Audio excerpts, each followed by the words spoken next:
학생들이 좀 바뀐 것 같아요. 뭔가 새로운 분위기로 뭔가 상큼하고. 네, 좋습니다. 환영합니다. 반갑습니다, 선생님. 오늘 또 우리 오랜 학생들 책임이 또 좀 크겠네요. 갑자기 그렇게 됐네요. 자, 우선 복습부터 시작합시다. 네. 우리 광우 학생부터. 네. 지난 시간에 저희가 2강 나갔었던 거로 기억이 되고요. 우리 참 지금 무슨 책 공부하고 있죠? 고린도후서 그렇죠. 공부하고 있습니다. 1장 12절에서 24절까지 말씀을 했는데 고난의 이유라고 하는 제목으로 말씀을 전해주셨습니다. 맞습니다. 그래서 어떤 고난의 이유가 있는가, 고린도 교회에 위기가 닥치는 상황들이 있었다고 말씀을 해주시면서 이제 바울에 대해서 오해를 한 거죠.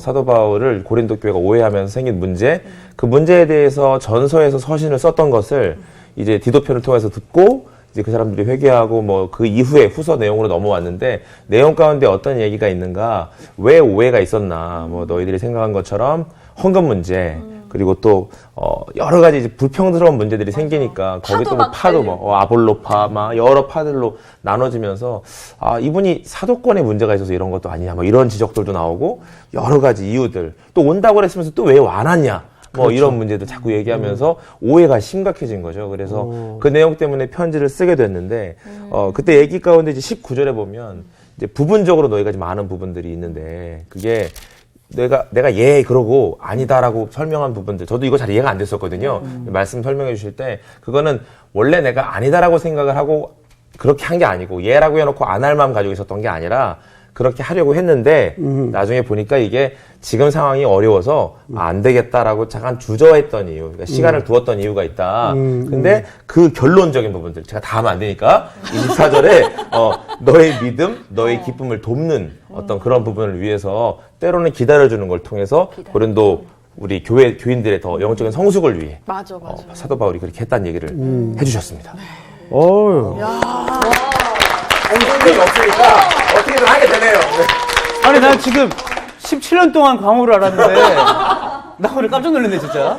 보통 상훈형이 했는데 어떻게 된 거야? 네. 아니, 나도 깜짝 놀랐어. 나도 지금 몇 년을 해쳤지만, 역시 사람이 시키질 않아서 그렇지. 맞아요. 또, 침을 하게 되네요.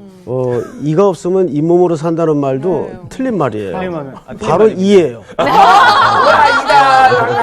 어우, 대단하네. 뭐 다른 분이 더할 것도 없이 복습은 여기서 마무리해도 웬일이야. 훌륭합니다. 아주 하고 싶어 할 아주 것 좋아요. 같은데. 우리 뭐다 아는. 네네네. 우리 향기 학생에겐 또 나중에 네. 질문할 내용이 있어서 조금 네. 아껴두기로 하고. 자, 이제 오늘 수업 네네. 들어갑시다. 네. 오늘 수업 고린도 후서 3강 용서의 이유.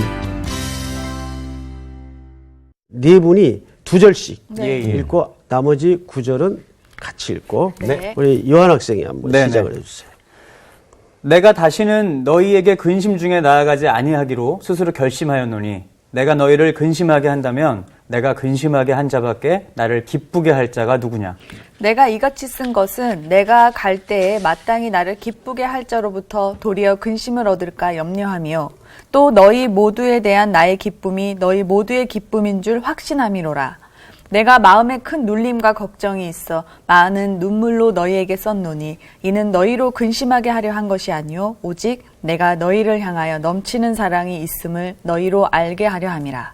근심하게 한 자가 있었을지라도 나를 근심하게 한 것이 아니요 어느 정도 너희 모두를 근심하게 한 것이니 어느 정도라 함은 내가 너무 지나치게 말하지 아니하려 함이라. 이러한 사람은 많은 사람에게서 벌 받는 것이 마땅하도다. 그런즉 너희는 차라리 그를 용서하고 위로할 것이니 그가 너무 많은 근심에 잠길까 두려워하노라.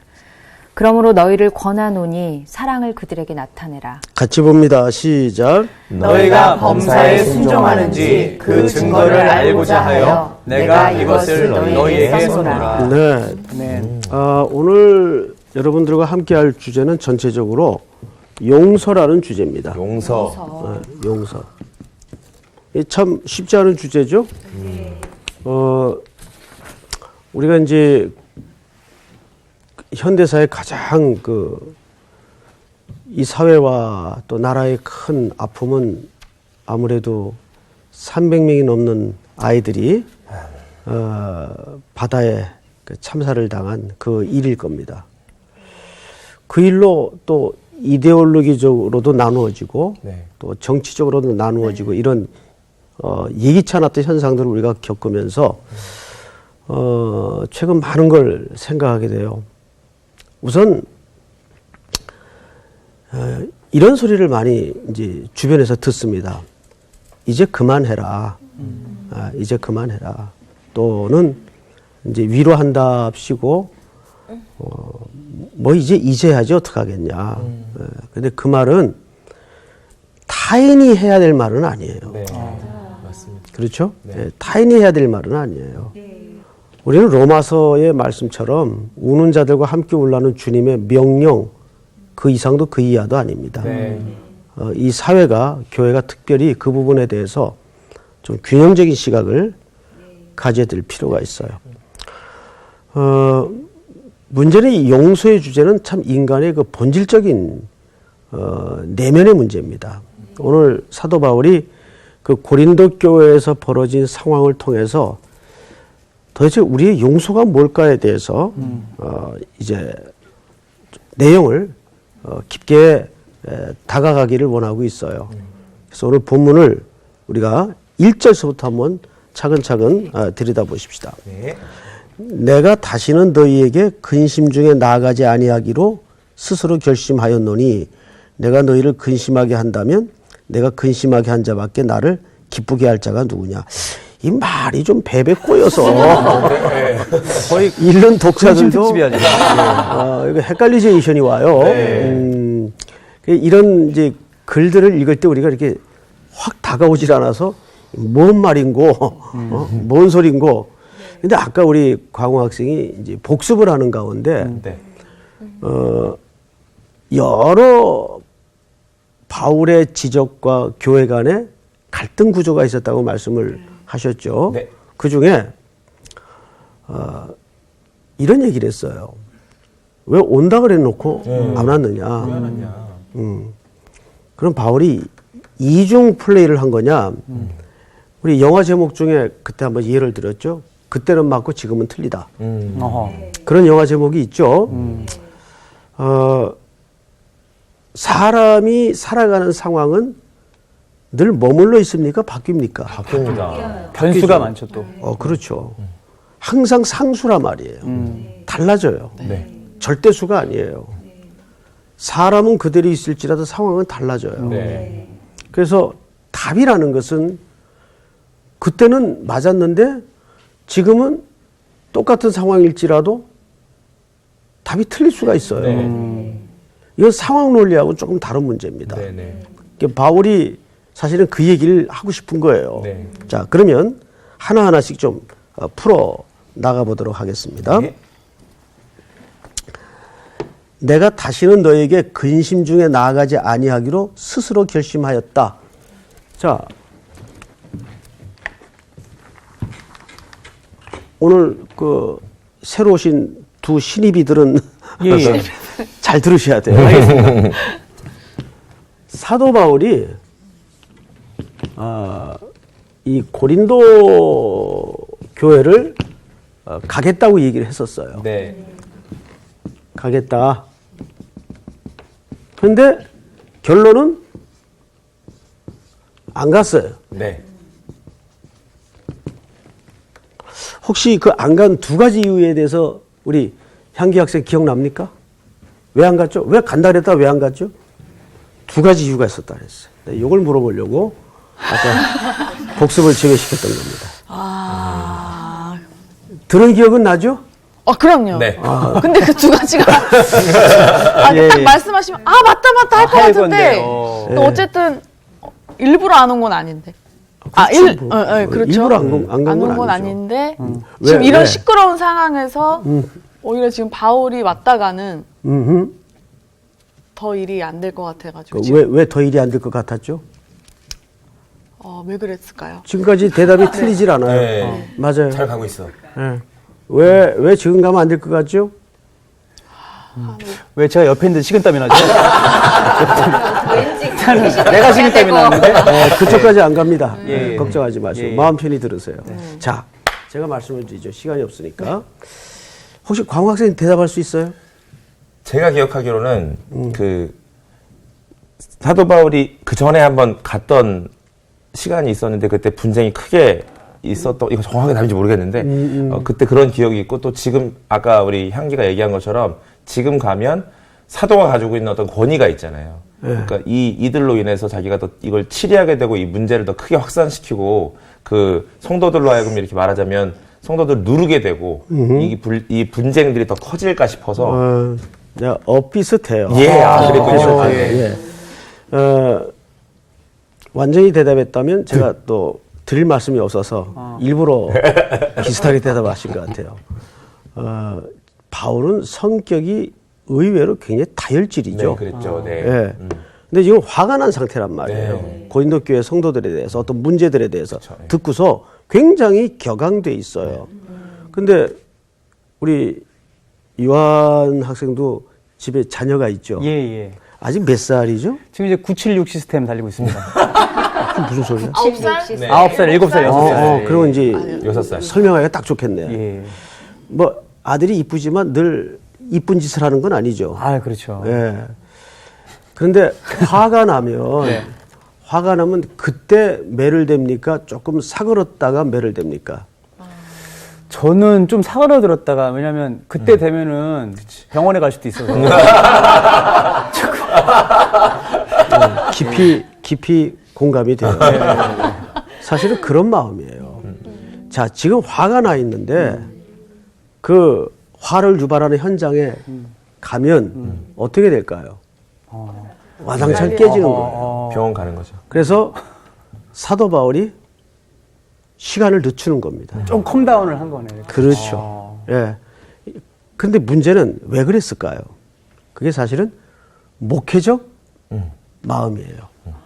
목회적 마음. 아버지 마음이라는 뜻이겠죠. 진짜 지혜로운 아버지는 우리 요한 군처럼 저 화가 나지만 지금 내가 야단을 시작했다가는 저도 사실 그럴 때가 많거든요. 네. 둘째 때문에. 큰애는 아무 이상이 없는데 둘째 때문에 이제 화가 날 때가 문득 있어요. 그럴 때 화가 난 상태에서 부르면 이제 나도 나를 제어하지 네, 못하는 고장이 날 수가 있어요. 네. 바울이 그런 입장에서 지금 상해 있는 관계 때문에 가기로 했지만 가지 않는 겁니다. 네. 또 하나, 두 번째 이유가 뭐냐면 어떤 조직이든지 개인이든지 꼭 지적해서 뭐라 그런다고 고쳐지는 건 아니에요. 그렇더라고요. 이게. 예. 이게 격하게 공감해. 이게 그렇다니까. 자연 치유 능력이 있어요. 네. 아, 이건 좀 가만 둬야 될 것 같다. 시간이 좀 맞아. 필요하네요. 네. 자, 보세요. 형제가 이렇게 둘이 있는데 박 터지기 지금 싸워, 둘이. 근데 이게 싸움의 성격과 지금 상황을 보고 아버지가 이건 개입해야 되겠다라고 판단이 된 상황이 있겠지만 네. 그것만 답은 아니죠. 저 정도면 애들끼리 조금 다투어도 네. 이제 큰 인생의 공부가 될 수 있겠다라고 판단이 되면 썩 빠지는 거예요, 아빠는. 네. 네. 예? 사실은 바울에게 이 두 가지 마음이 있었어요. 첫째는 지금 자기의 성격과 상해 있는 교회와의 이 관계. 그리고 두 번째는 지금 이와 같은 이유 때문에 간다고 했지만 안 간 거예요. 네. 그러니까 간다고 한 것도 맞고 네. 그것을 늦춘 것도 맞고 그렇게 되는 겁니다. 네. 그러니까 성경에서는 이 이율배반적인 상황이 굉장히 많아요. 그래서 사실 여러분 인생을 어떻게 살아야 잘 사는 겁니까? 답이 있어요, 없어요? 없습니다. 답이 어디 있어요, 그게? 답이 없는 거예요. 교회 목회라는 것도 답이 없어요. 답이 있다면 얼마나 좋겠어요. 매뉴얼대로만 하면 되는 거지. 그렇지 않거든요. 자, 그런 차원에서 2장 1절은 내가 다시는 너에게 근심 중에 나아가지 아니하기로 스스로 결심하였노니 내가 너희를 근심하게 한다면 내가 근심하게 한 자밖에 나를 기쁘게 할 자가 누구냐. 자, 이 2절이 조금 더 어렵죠. 네. 어려워. 무슨 얘기일 것 같아요? 우리 향기 학생. 내가 너희를 근심하게 한다면. 자, 보세요. 네. 잘 보세요. 교회에 어떤 어려움이 생겨가지고 그 어려움 때문에 사도 바울이 준 소식을 듣고 마음에 뭐가 생겼다고요? 근심이 생겼어요. 염려가 생겼어요. 아, 저러면 안 되는데 저러면 어떡하나. 아, 이놈의 그냥 성도들을 그냥 가서 당장. 자, 그런데 이제는 내가 만약에 그 덫에 걸린다면 그 근심케 한 사람밖에는 기뻐할 자가 누구냐 그 말이에요. 쉽게 얘기하면 기뻐할 그 사람밖에 없다. 기뻐할 사람이. 그렇죠. 근심하게 하는 그 사람. 그렇죠. 자, 왜 그럴까요? 그러면 그 사람은 회개한 사람일까요? 안 한 사람일까요? 안 한 사람. 안 한 사람이란 말이에요. 바울이 편지를 보냈는데 다 대부분의 교인들이 편지를 받아들고 네. 통에 잡아가고 회개를 했어요. 했어요. 네. 그런데 그 중에는 다는 아니라 그 말이에요. 그렇죠. 네. 예. 요걸 이제 우리가 보통 가론유다 티오라고 그러죠. 그 티오? 그런 티오가 진짜 있다는 게 아니고 예수님도 12명 중에 하나는 네. 그런 사람이 있었듯이 네. 바울도 그런 애정과 진심을 담아서 편지를 간곡히 통렬한 마음으로 보냈지만 대부분의 성도들은 그 편지를 받아들고 다 삶을 고쳤어요. 네. 아, 우리가 정말 정신 차리자. 이래서는 안 되겠다. 근데 그 중에는 끝까지 근심 덩어리들이 있단 말이에요. 근심 덩어리. 바로 그 자들은 회개하지 않는 자들이라는 거예요. 그래서 그 차원에서 2절을 읽어보세요. 내가 너희를 근심하게 한다면 내가 근심하게 한 자밖에 나를 기쁘게 할 자가 누구냐. 이 말을 좀 이렇게 꼬아서 어렵게 썼어요. 그러면은 바울이 근심하는 모습을 보고 쌤통이다 그렇죠. 하는 그런 상황인 거네. 많이 해봤어. 되게 자연스럽게 내 모습이 튀어야 되네. 아이 참. 자, 그런데 3절을 볼까요? 내가 이같이 쓴 것은 내가 갈 때 마땅히 나를 기쁘게 할 자로부터 도리어 근심을 얻을까 염려하며 또 너희 모두에 대한 나의 기쁨이 너희 모두의 기쁨인 줄 확신함이로라. 4절을 같이 읽겠습니다. 시작. 내가 마음에 큰 눌림과 걱정이 있어 많은 눈물로 너희에게 쏟노니 이는 너희로 근심하게 하려 한 것이 아니요 오직 내가 너희를 향하여 넘치는 사랑이 있음을 너희로 알게 하려 함이라. 자, 결국 사도 바울이 그렇게 걱정이 가득 담긴 편지를 썼던 진짜 이유는 책망과 비난과 야단침이 목적이 아니었단 말이에요. 그들로 하여금 이런 근심이 담긴 걱정을 받아들임으로써 돌아오게 하고 돌이키게 하기 위해서 이 편지를 썼다는 사랑의 마음을 여기 확인시켜주고 있는 거예요. 자, 그런데 이제 우리가 5절부터 좀 이제 본론에 해당합니다. 5절. 근심하게 한 자가 있었을지라도 나를 근심하게 한 것이 아니요 어느 정도 너희 모두를 근심하게 한 것이니 어느 정도라 하면 내가 너무 지나치게 말하지 아니하려 함이라. 이러한 사람은 마땅히 이러한 사람은 많은 사람에게 벌 받는 것이 마땅하도다. 자, 여기 보세요. 그 사람이 벌 받는 게 마땅하대요. 그러니까 아까도 말씀을 드렸지만 그 중에는 대부분이 회개를 했지만 돌아왔지만 고쳐졌지만 안 그런 사람들이 있단 말이에요. 근데 그 사람이 벌 받는 게 마땅하대요. 야, 이거 좀 바울이 너무 좀 이게 율법주의 분위기가 아직 거두어지지 않은 거 아닌가. 자, 이런 예를 한번 들면 어떨까요? 이게 벌이라는 개념이 도대체 무슨 의미일까? 이걸 정확히 이해를 해야 돼요. 자, 성경에 유일하게 계명을 지키면 옵션을 주신 계명이 하나 있어요. 5번째 계명이에요. 5계명. 네 부모를 공경하라. 그 계명이에요. 그러면 내 생명이 길고 장수하리라. 땅을 차지할 것이다. 자, 그 계명의 진짜 진리가 뭘 것 같아요? 그리고 부모를 공경하지 않는 자에게 대해서는 벌을 하나님께서 성경 곳곳에 감추어 놨어요. 이런 겁니다. 효도를 하는 사람은 이미 효도하는 것 그 자체가 복이에요. 무슨 말인지 알겠어요? 네. 뒤집어 얘기하면 불효하는 사람은 자체가 벌이다. 그 자체가 벌이지. 불효가 벌이지. 그 벌 받는 거예요, 사실. 네네네. 맞습니다. 그러니까 여기서 벌 받아야 마땅하다는 바울의 이 기록이 따로 옵션으로 조건절로 벌을 주겠다는 말이 아니에요. 그렇게 공동체를 힘들게 만들고 공동체를 어렵게 만들고 끝까지 불순종하는 그 자체가 그 사람은 이미 뭘 받고 있는 겁니까? 벌 받고 있는 거죠. 그러니까 보세요. 성경에는 두 가지 표현이 있어요. 계시록에 보면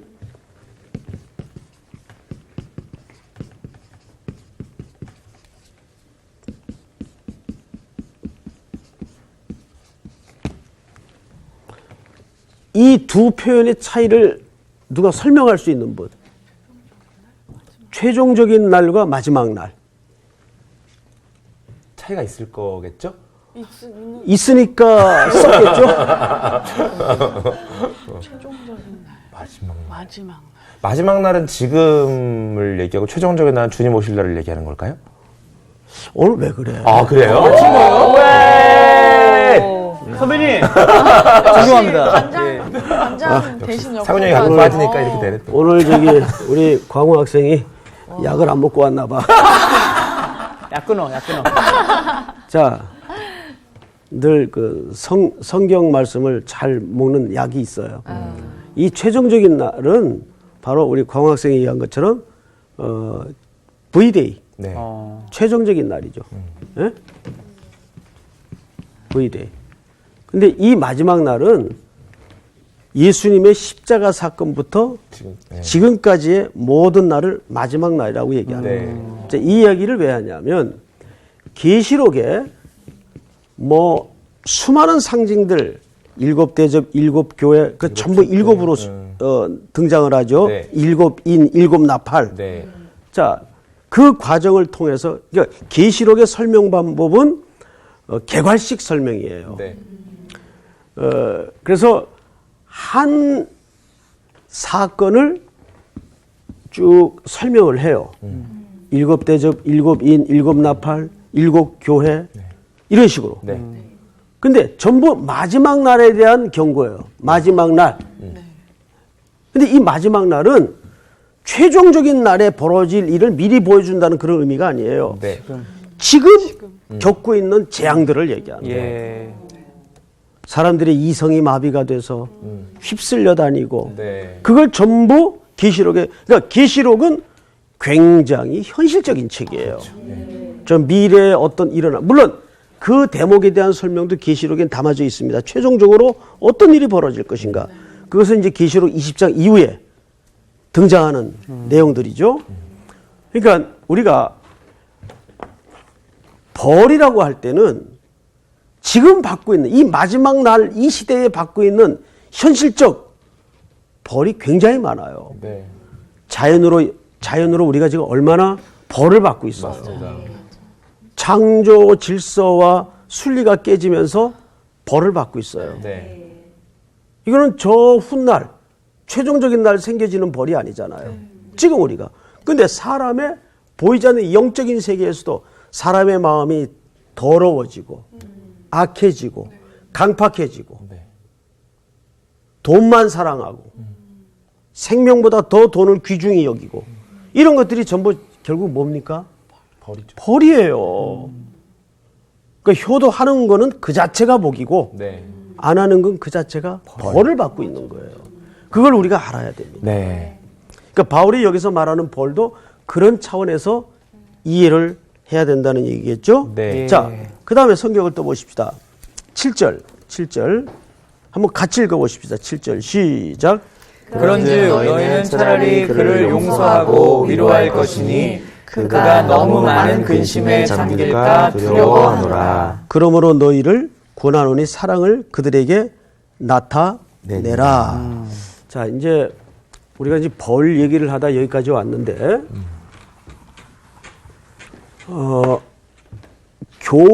우리가 결국은 이제 다 우리 한 사람 한 사람이 하나님의 교회죠. 네. 그리스도의 몸으로서 존재하는 거니까. 그럼 교회란 무형의 교회가 있고 유형의 교회가 있단 말이에요. 네. 그러면 일단 우리가 이해하기 쉽게 유형의 교회로서 가져야 될 그 필수적인 기능이 있어요. 세 가지 기능. 뭘 것 같습니까? 첫째, 뭐가 갖추어져야 교회예요. 교회는 뭐 하는 곳이다? 예배. 예배도 되겠지만 교회는 말씀. 그렇죠. 하나님의 바른 말씀 선포. 두 번째는 교회는 선교. 말씀 선포 안에 다 들어갑니다. 선교는. 예. 그렇죠. 두 번째는 성도 간의 교제. 바른 성례. 성례. 성례라는 것은 굉장히 전인생적이고 포괄적인 것입니다. 네. 성례라는 것은 단순히 떡대고 잔 나누는 것만 말하는 것이 아니고 그것을 기억하고 기념하되 그것이 갖는 의미가 우리의 삶 속에서 확대돼야 되는 네. 거예요. 예수 그리스도께서 우리를 위해 어떻게 죽으셨고 어떻게 사랑하셨는가. 그것을 성례를 통해 계속. 그래서 바른 성례가 있어야 돼. 네. 그다음에 세 번째가 아주 중요한데 바른 권징. 권징. 자, 문제는 제가 오늘 하고 싶은 얘기는 세 번째예요. 권징. 지금까지 교회들이 말씀 선포도 성례도 희미하게 남아 기억하고 있어요. 근데 문제는 이게 다 사라졌어요. 여러분, 권징이 벌이라는 형태로 시행되지만 가해지지만 이 끝은 벌로서 목적이 있습니까? 사랑으로서 목적이 있습니다. 사랑으로서 목적이 있는 네. 거예요. 근데 문제는 오늘날 이 권징이 바르게 시행되고 선포되는 교회를 별로 찾아볼 수 없다는 거예요. 네. 여러분 믿겨지지 않겠지만은 한 지금으로부터 20-30년 전만 해도 누가 이게 이제 우리 교단은 아닌데 실제 아주 보수적인 어느 교단에서 있었던 일이에요. 권사님 가정과 다른 권사님 가정이 다른 권사님이 아니고 어느 권사님 가정에서 이제 혼사를 진행하는데 그 딸의 배우자가 안 믿는 집안이에요. 네. 안 믿는 집안이에요. 그 청년은 교회를 나오는데 네네. 요즘 같으면 그럴 수 있잖아요. 네. 그런데 이게 권징이 됐어요. 교회 차원에서요? 그렇죠. 오. 그리고 권사님도 그 권징을 그대로 받아들이고. 오. 네, 제가 이제 우리 선배들이 목회하셨던 옛날 당회록이라고 있죠? 당회록. 네. 네. 이 당회록에 보면은 그 벌써 몇십 년 전 일의 내용들일 텐데 그 안에 그 교회 현재 출석하고 있는 성도들의 그런 징계에 관한 내용들이 심지어는 좀 언어로 표현하기 부끄러운 정도의 죄목까지 그대로 당회로다가 기록을 하고 이분을 수찬정지를 몇 년 시키고 어떻게 징계를 한다. 이게 당회록에 기록이 돼 있어요. 그리고 그분은 그 교회에서 여전히 회복이 돼서 다시 건강한 신앙생활을 하고 있고 우리는 만약에 그런 일이 벌어지면 그냥 아웃시키면 돼요. 교회에서. 그러니까 배제하는 데는 뛰어나요. 네. 잘라내는 데는 뛰어나요. 근데 진짜 교회로서의 기능은 잃어버리는 거죠. 네. 누가 잘못을 했을 경우에는 그분을 바르게 징계를 해서 네. 그거를 다른 성도들에게 모범을 삼게 하고 네. 그걸 우리 이제 징계하면 교회 앞에다가 공포를 하지 않습니까? 네. 요즘은 그랬다가는 야, 교회가 뭐 3일교회밖에 없냐? 천지에 널려져 있는 게 교회인데 그러니까 막 구수할 수도 있을 흥칫뿡하고 것 같아. 다른 데로 가버려 그냥. 네네네. 어휴. 그러니까 권징이 제대로 시행이 안 되는 거예요. 네. 그러다 보니까 사사시대 같은 영적인 시대를 우리가 초래하고 말았어요. 그러니까 바른 권징이 교회론적 차원에서도 굉장히 중요합니다. 네. 그냥 밑도 끝도 없는 자비가 다가 아니고 네. 은혜가 다가 아니고 또 용서라는 것도 반드시 회개를 전제한 용서지 예. 회개도 안 했는데 무조건 막. 무조건 그거는 그 사람도 공고하게 만드는 일이고 교회 공동체도 건강성을 잃어버리는 거예요. 네. 자, 그 다음에 한 군데만 더 보십시다.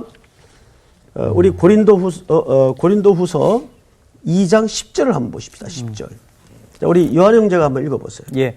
너희가 무슨 일에든지 누구를 용서하면 나도 그리하고 내가 만일 용서한 일이 있으면 용서한 그것은 너희를 위하여 그리스도 앞에서 한 것이니 계속해서 11절까지. 이는 우리로 사탄에게 속지 않게 하려 함이라. 우리는 그 계책을 알지 못하는 바가 아니로라. 자, 여러분 그 사탄의 궁극적인 계책은 항상 잘못 감추어진 정의를 내세워서 네. 교회를 분열을 책동하는 일을 먼저 시작합니다. 네. 저는 교회가 정의로워야 된다고 봐요.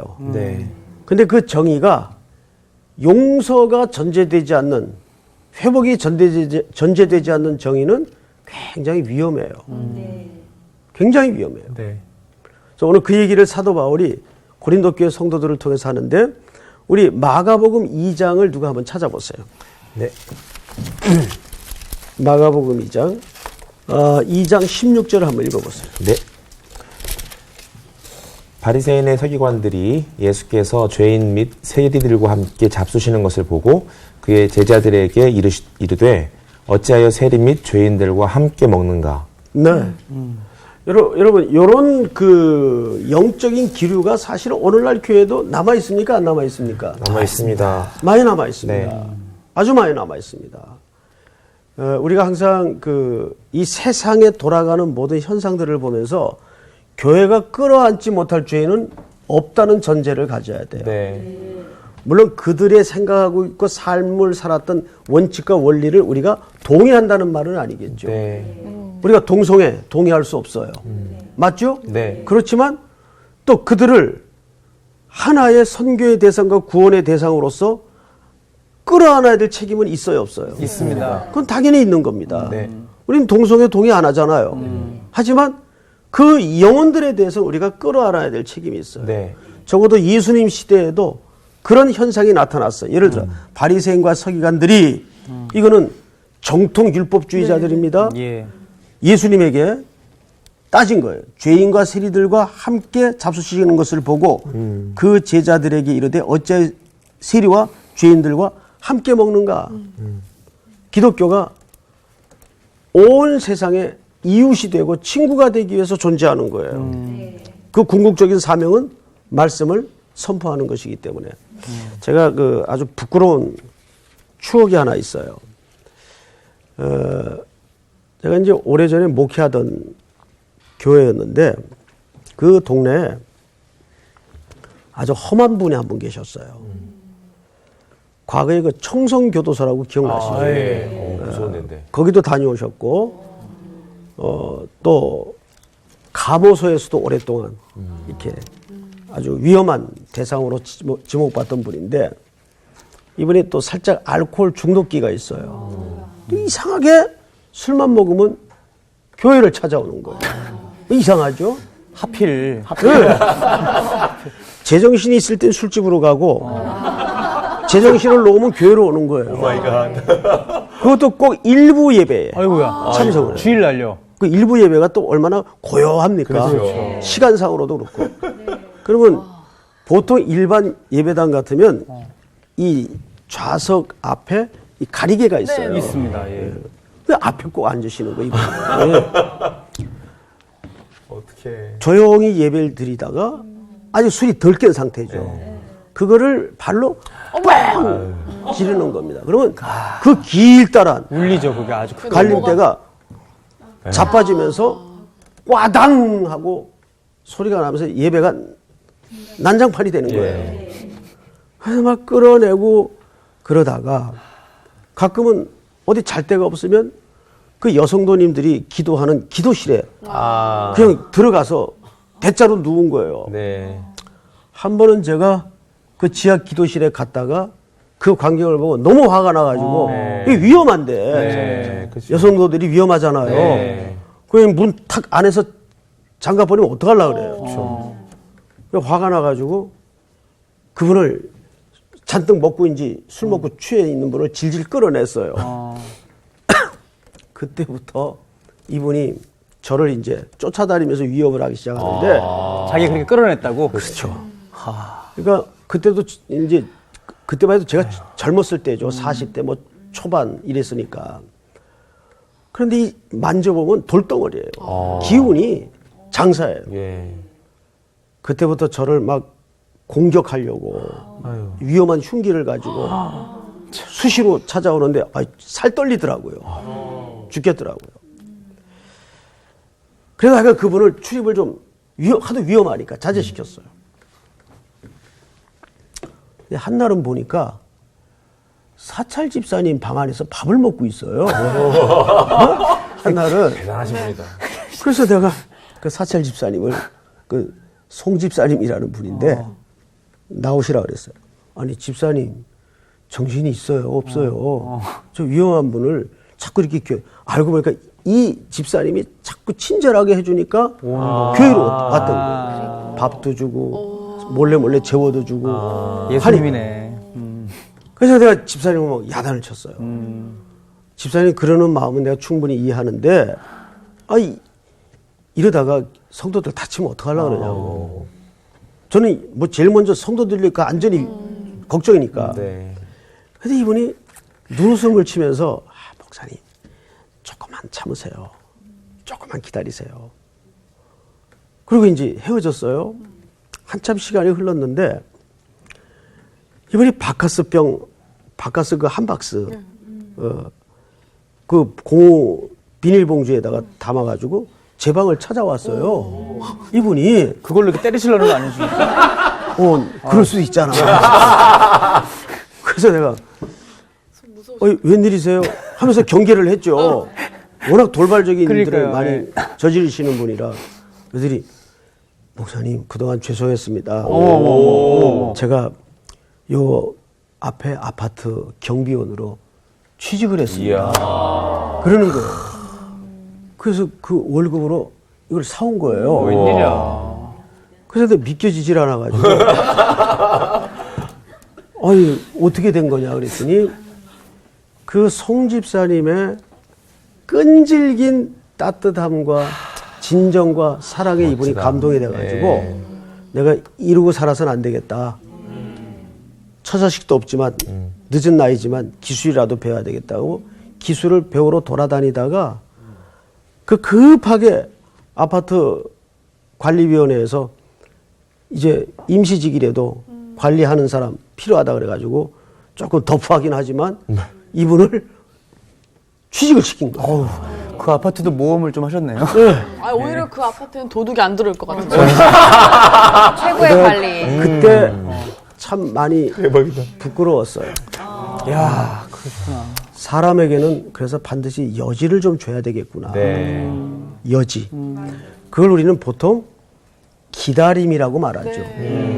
근데 사실 제일 어려운 게 사람에 대한 기다림이에요. 네. 제일 어려워요. 예. 제가 그 송 집사님한테 배운 마음이에요. 아무리 험한 사람이라도 예수님의 심정을 가지고 기다려줄 수 있는.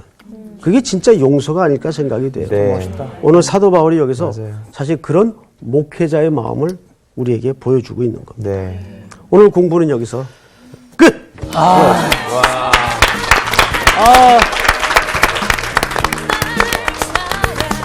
이게 확실히 지난주와 연결되는 게 그 사도 바울이 기다려줌을 통해서 사실 고린도 교회 문제를 이렇게 잘 이해하고 해석하시고 풀어가셨잖아요.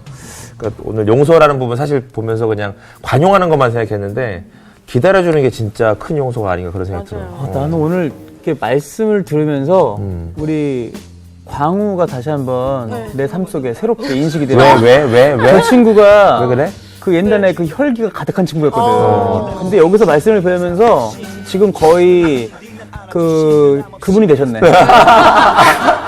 다 딱 목사님 예화의 덕분이에요. 그분이 되셨네. 맞아요. 그러니까 다 목사님 그 덕분이죠. 어쨌든 그 사람에게는 시간이 필요하고 그 주위 사람들에게는 이 사람을 기다려줄 수 있는 그런 마음이 필요하고. 맞아.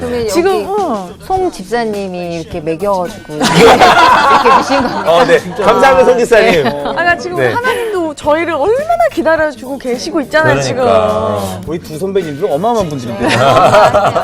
아우 진짜 행복한 시간이에요. 예, 정말요. 오늘 너무 배운이 배웠습니다. 네, 좋습니다. 기다려주면서 하면 좋겠어요. 네, 기다립니다. 네.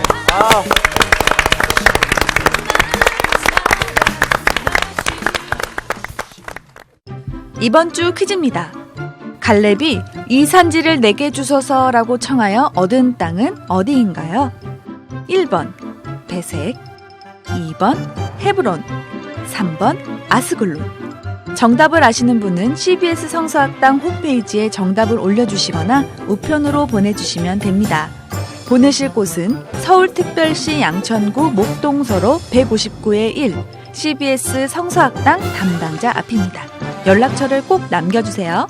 선정되신 분들에게는 하나님의 말씀을 전 세계에 보급하는 대한성서공회에서 성경, 송태근 선생님의 쾌도남마 사무엘상, 김기석 선생님의 욥 끙끙 앓는 하나님, 성경 통독을 위한 최고의 자습서 성경 2.0 가운데 하나를 드립니다.